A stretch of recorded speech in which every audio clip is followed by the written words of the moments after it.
Kai ndio hiyo message kwani rada ama kuna mtu amenitumia kitu acha nione. It is over. Kai. My love it is over. Ameniacha. At least sijui nikanulia ni siku ya Valentine's Day. At least ameniacha. Wewe Mungu thank you. Mungu thank you.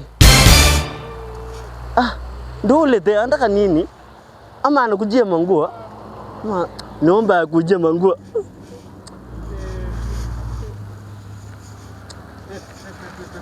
Gari yako wewe baby, kwani ni nini sasa hiyo unataka kunitoroka? So umeniandika it's over. Sasa it's over vitu gani? Kwani nani alikwambia na maanisha hivyo? So umeandika si ndio hii? Na sasa singine mtu ana confuse hata Kiswahili kidogo. Na si mtu ana confuse hata Kiingereza. Unajua sisi Waluya hatukusoma.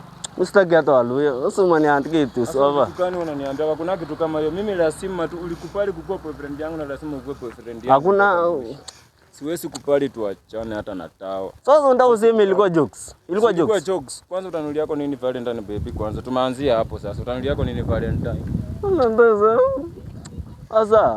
Sasa vitu gani? Wewe utanulia yako nini Valentine? Kama hutaki uniambie.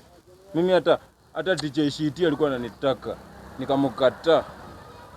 Nilimkataa tu live chini wewe nilikuwa nimependa. Lakini sasa kama hutaki kununulia vitu ya Valentine tutakosana la. Wala mimi mpaka tutakosana tu vizuri sana. Ndio. Sawa twende. Na mimi hata siende kuchukua yako mangu yangu kwanza kwako tutakosa. Mimi nitoki kwako niende kwa. Wewe leo labda ndo sasa.